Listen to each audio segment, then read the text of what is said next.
Eh bien, il nous fait plaisir maintenant d'ouvrir la Bible. Toute la Bible parle de toutes sortes de sujets. Il y a des promesses, on dit 7000 promesses. Et puis moi, ça fait 41 ans que je la lis et je vous garantis que j'ai trouvé beaucoup plus que 7000 promesses dans la Bible.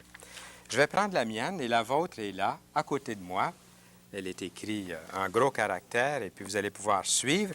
Et si déjà vous avez reçu votre Nouveau Testament, pourquoi ne pas comparer le Nouveau Testament en français courant et les mêmes textes, les mêmes versets dans la Bible que nous utilisons ici à l'écran? Vous allez voir qu'il y a une toute petite différence, mais l'essentiel est là. La vérité est toujours présente dans l'Écriture sainte. Nous vous proposons aujourd'hui l'Évangile de Jean. C'est le chapitre 10 de l'Évangile de Jean à partir du verset 22. Alors, le verset 22 se trouve ici, dans la Bible que vous pouvez suivre à l'écran. Et le premier verset dit ceci. « On célébrait à Jérusalem la fête de la dédicace. C'était l'hiver. » J'imagine que l'hiver n'était pas aussi froide qu'elle l'a été ici, chez nous. Mais c'était l'hiver, et ça, c'est une fête qui était instituée par Judas Maccabée et ses frères en souvenir de la purification du temple qui avait été profané par Antiochus Épiphane en 68 avant Jésus-Christ. La fête de la dédicace coïncide avec la purification que Jésus fait dans la religion de son temps. Et vous vous souvenez, tous se souviennent que Jésus est entré dans le temple, il a renversé les tables des changeurs, il a chassé les animaux du temple, on faisait du trafic dans ce temple et il a chassé les voleurs du temple. Il y avait des gens malhonnêtes qui profitaient du temple pour faire du commerce. Et le Seigneur a démontré ainsi qu'il purifiait la religion du temps, le judaïsme. Regardons l'autre verset, le verset 23. « Et Jésus se promenait dans le temple sous le portique de Salomon. Les Juifs l'entourèrent et lui dirent, « Jusque à quand tiendras-tu notre esprit en suspens? Si tu es le Christ, dis-le-nous franchement. » Ils sont curieux et on pourrait dire, c'est bien normal, ils voulaient savoir si Jésus-Christ était vraiment le Messie, l'envoyé de Dieu. Les Juifs ne voient pas que Jésus est l'accomplissement des Écritures. Ils avaient l'Ancien Testament, ils avaient les prophètes, ils avaient les écrits. Jésus a démontré qu'ils ne sont pas de bons bergers, même pas des brebis. Ils ne reconnaissent pas sa voix. Vous vous souviendrez que dans ce chapitre 10 de Jean, Jésus a dit que ses brebis entendent sa voix et reconnaissent sa voix et le suivent. Le Père, qui est le grand berger de l'Ancien Testament, appelle Israël le bon berger par le bon berger qui est Jésus, le Fils de Dieu. Si tu es le Christ, dis-le-nous franchement. Pourtant, ces miracles, les signes qui l'accompagnent, qui accompagnent son enseignement, il a ouvert les yeux des aveugles, il a touché les lépreux ont été guéris, leur peau est devenue comme la peau d'un enfant, il a ressuscité des morts. Ses œuvres le suivent partout. Ils ne voient pas, ils n'entendent pas, ils sont comme des aveugles. Regardez le verset suivant, le verset 25. Jésus leur répondit, « Je vous l'ai dit, et vous ne croyez pas. Les œuvres que je fais au nom de mon Père rendent témoignage de moi. » Si Jésus avait répondu affirmativement à leur question, l'aurait-il vraiment cru? Je ne crois pas. Il ne voyait même pas les œuvres du Père en lui, en Jésus. Sa vie était remplie de miracles. Ce n'était pas seulement son enseignement, et même lorsqu'il parlait, les gens ont dit « Jamais homme n'a parlé comme cet homme ». On a dit aussi « Cet homme qui n'a pas étudié dans nos universités, dans nos écoles, d'où vient-il? D'où lui vient cette sagesse? » Même dans ses paroles, on a vu une grande puissance. Ses œuvres, les miracles, tout ce qui accompagnait Jésus était fabuleux, était extraordinaire. On n'a pas voulu le voir. Le verset 26 maintenant. « Mais vous ne croyez pas parce que vous n'êtes pas de mes brebis. Mes brebis entendent ma voix, je les connais et elles me suivent. Je leur donne la vie éternelle et elles ne périront jamais. Et personne ne les ravira de ma main. Mon Père qui me les a donnés est plus grand que tous, et personne ne peut les ravir de la main de mon Père. Moi et le Père, nous sommes un. » Le Seigneur ici prouve vraiment sa divinité. Ce sont des versets très, très importants que vous venez de lire ici dans la Bible. J'aimerais commenter un petit peu surtout la phrase que le Seigneur a dite ici, « Je leur donne ». Je leur donne. Il ne dit pas, « Je vais leur faire gagner, je vais leur faire acheter la vie éternelle par leurs bonnes œuvres ou par une bonne vie ou en s'appliquant. » Il a dit, « Je leur donne ». C'est un cadeau. Imaginez-vous pour un instant que vous avez perdu quelque chose de très, très précieux. Vous avez perdu de l'argent ou vous avez perdu un collier d'une très grande valeur. Vous avez perdu votre portefeuille qui contenait toutes vos économies. Et puis, vous avez perdu un être cher. Quelqu'un est parti et vous aimeriez le retrouver. C'est ce que nous sommes devant Dieu. Nous sommes perdus, éloignés de lui, perdus. Et Dieu vous cherche. Dieu vous aime. Et il vous a retrouvé. C'est quelque chose que le Seigneur a perdu, qu'il a retrouvé. Et pour le retrouver, il a donné de ce qu'il avait de plus précieux, sa vie. Il a versé son sang pour vous. Il a donné sa vie au calvaire. La sécurité du croyant est trouvée ici dans ce verset. « Je leur donne la vie éternelle et elles ne périront jamais. » Jamais, jamais. Lorsqu'un tout petit mot comme « jamais » se trouve dans la Bible, ça veut dire toute l'éternité.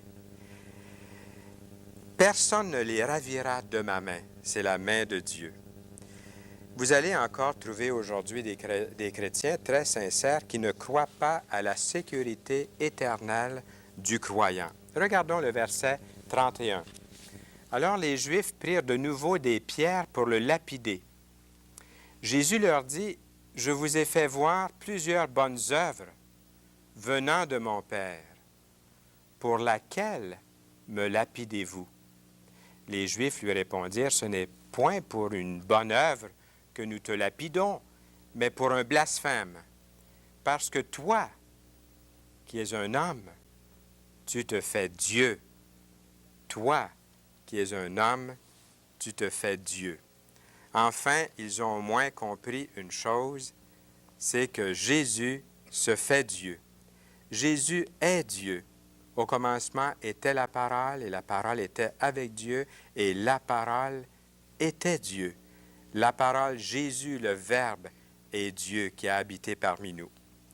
Au verset 34, pour revenir à la Bible ici, Jésus leur répondit, « N'est-il pas écrit dans votre loi, j'ai dit, vous êtes des dieux? » Autrement dit, si les hommes peuvent être appelés dieux, comme nous voyons dans l'Écriture, encore davantage, Jésus peut être appelé Dieu. Vous êtes des dieux, vous êtes tous des fils du Très-Haut. La Bible nous dit dans le psaume 82, verset 6, « Cependant, attention, cependant, vous mourrez comme des hommes, nous dit la Bible. » Et continuons à lire ici le verset 35. « Et si l'Écriture ne peut être anéantie, celui que le Père a sanctifié et envoyé dans le monde, vous lui dites, tu blasphèmes, et cela parce que j'ai dit, je suis fils de Dieu. » Il est vraiment le Fils de Dieu. Ici, le Seigneur affirme qu'il est Dieu en utilisant un langage plus sobre. Et au verset 37, pour revenir à la Bible, il dit, « Si je ne fais pas les œuvres de mon Père, ne me croyez pas. » Comme nous disons quelquefois ici à l'émission Toute la Bible en parle, prenez des renseignements sur l'émission Toute la Bible en parle. Renseignez-vous. Et ensuite, considérez le message qui vous est donné. Considérez votre propre vie devant Dieu. Est-ce qu'il n'y a pas autre chose que la vie que vous vivez en ce moment? Est-ce que cette vie vous a procuré l'assurance de votre salut, la paix éternelle? Si vous mouriez maintenant, est-ce que vous avez la certitude que vous pourriez comparaître devant Dieu sans trembler, sans avoir peur de sa condamnation, sans avoir peur qu'il vous dise « Je ne vous connais pas, allez au feu éternel ». Ce sont des paroles terribles que je prononce maintenant, c'est vrai. Mais la bonne nouvelle du Seigneur Jésus-Christ, c'est qu'il est venu vous décharger de votre fardeau, il est venu vous donner la vie éternelle. Mais il y a votre initiative. Il y a quelque chose qui doit venir de vous. Nous ne sommes pas sauvés, vous n'êtes pas sauvés automatiquement, même si Dieu a donné sa vie pour vous, même si Jésus-Christ a donné sa vie au calvaire. Il y a votre part. Jésus a dit, « Venez à moi, vous tous qui êtes fatigués et chargés, et je vous donnerai du repos. » Jésus insiste beaucoup sur les œuvres qu'il fait comme celles venant du Père, venant de Dieu. Les œuvres de Jésus, pensez-y un instant, elles sont bonnes, elles sont l'expression de la bonté de Dieu. Les œuvres de Jésus sont en parfaite harmonie avec les paroles qu'il a dites, avec sa vie de tous les jours. Les œuvres de Jésus sont les évidences qu'il a été mis à part par Dieu. Il est vraiment ce qu'il a dit, ce qu'il a proclamé être. Dieu. Et même Dieu l'appelle Dieu. Dieu dit, Dieu, ô Dieu, ton trône, ô Dieu. C'est le Père Dieu qui lui dit ça à Jésus. Il est appelé le Dieu puissant. Il est appelé le Père éternel. Il s'agit bien ici de Jésus-Christ, le Fils de Dieu. Il n'est pas un blasphémateur ou un prétentieux. On connaît un homme par ses paroles et ses actions, et les paroles du Seigneur Jésus-Christ et ses actions ont prouvé qu'il était vraiment ce qu'il a proclamé être. Votre Sauveur, votre Seigneur. Vous le connaissez peut-être comme Sauveur, comme le Sauveur du monde. Seriez-vous prêt en cet instant à l'inviter dans votre vie comme votre Seigneur, à vous personnellement? C'est ce qu'il attend, c'est ce qu'il désire. Il a la puissance de vous sauver, lui qui a créé les univers. Il a le désir aussi de vous sauver, lui qui a dit, en regardant la ville de Jérusalem, il était ému de compassion pour elle. Il a dit, comme j'aurais voulu rassembler cette population, vous rassembler autour de moi comme une poule rassemble ses poussins autour d'elle, sous ses ailes. Jésus vous aime en cet instant. S'il n'y a personne qui vous aime, si vous êtes rejeté ou que vous vous sentez rejeté, si vous êtes seul, solitaire, vous connaissez la solitude, eh bien, sachez qu'il y a quelqu'un à cet instant qui vous aime, qui est prêt à vous étreindre, qui est prêt à vous serrer dans ses bras, et c'est le Seigneur Jésus-Christ. Il a tout fait pour vous. Même si vous ne sentez pas sa présence, il est tout près de vous. Il vous aime. Il s'agit pour vous de l'inviter dans votre vie. Nous lisons dans l'Écriture, au verset 40, une parole terrible. Regardez ici. Jésus s'en alla, et j'aimerais juste m'arrêter là. Jésus s'en alla, et je vais continuer à lire ce texte, s'en alla de nouveau au-delà du Jourdain, dans le lieu où Jean avait d'abord baptisé. Et il y demeura. Beaucoup de gens vinrent à lui, et il disait, Jean a fait, nous allons tourner la page, a fait aucun miracle, mais tout ce que Jean a dit de cet homme était vrai. Et dans ce lieu-là, plusieurs crurent en lui. Il y a deux choses ici. La première, Jésus s'en alla. Et ça, c'est terrible dans la vie lorsque Jésus n'est plus là. Mais il y a quelque chose d'encourageant dans ce texte et j'espère que vous vous retrouvez dans ce passage. Plusieurs crurent en lui. Beaucoup de gens vinrent à lui. Serez-vous parmi ces gens? Je vous lance l'invitation. Je mets la main sur votre épaule et je vous dis, cher ami, qu'allez-vous faire? Allez-vous venir au Seigneur Jésus-Christ? Appelez-nous maintenant pour nous le dire. Et le Seigneur est fidèle. Il tient sa parole. Que le Seigneur vous bénisse abondamment pour sa plus grande gloire.